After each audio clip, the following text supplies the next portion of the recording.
Mummy હવ શું બનાવો છો આજ તમે? ફરાળી વડા બનાવું છું. તો હાલો અમને શીખવાડ દો. હાલો, એક વાટક્યો મોરૈયો અને એક ચમચી સાબુદાણા. આ સાબુદાણાને આપણે શેકી લેશું.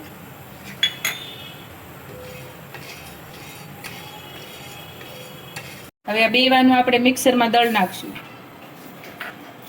હવે એક વાસણમાં તેલ ગરમ થઈ છે એટલે જીરું, લીલા મરચાના ટુકડા એડ કરી લઈશું અને તેને સાતળી લઈશું. મરચાં સતળાઈ ગયા એટલે આપણે જે વાટકીના માપેથી જે મોરૈયો લીધો છે એનું આપણે ડબલ પાણી એડ કરવાનું છે. તો અહીંયા મેં એક વાટકી મોરૈયો લીધો હતો એટલે 2 વાટકી જેટલું પાણી એડ કરશું. સ્વાદ અનુસાર આપણે અહીંયા સીંધું મીઠું લઈ લીધું છે.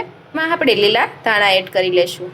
હવે બધી જ વસ્તુને સરસ એવું મિક્સ કરવા દઈશું અને પાણીને આપણે ઉકળવા દઈશું. તો પાણી સરસ ઉકળી ગયું છે એટલે આપણે જે મોરૈયાનો ક્રશ કરેલું હતું તેને એડ કરી લેશું. હવે તેને સરસ મિક્સ કરી લેશું. આ રીતે આપણું બેટર થાય ત્યાં સુધી તેને રહેવા દઈશું. આપણે આ વડાનું બેટર તૈયાર થઈ ગયું છે તો એમાં શેકેલી શીંગનો ભૂકો નાખશું. આ 2 બટેટા ખમણી નાખશું. સ્વાદ પ્રમાણે મીઠું નાખશું. પછી આને મિક્સ કરી દઈશું. તેલવાળા હાથ કર્યા છે અને હવે આપણે બનાવી નાખશું વડા. આ રીતે બધા વડા આપણે બનાવી નાખશું. હવે તેલ સરસ ગરમ થઈ જાય એટલે આપણે જે વડા બનાવેલા છે તેને આપણે તેમાં ફ્રાય કરવા મૂકી લઈશું.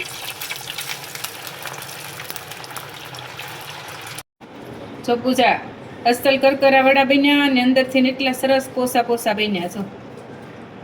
આ તો બહુ મસ્ત બન્યા છે મમ્મી. શ્રાવણ મહિનો રહેતા હશે ને તો મોજે મોજ થઈ જાય ને. અમારા વિડીયો ગમતા હોય તો અમારી આઈડીને ફોલો કરતા જજો.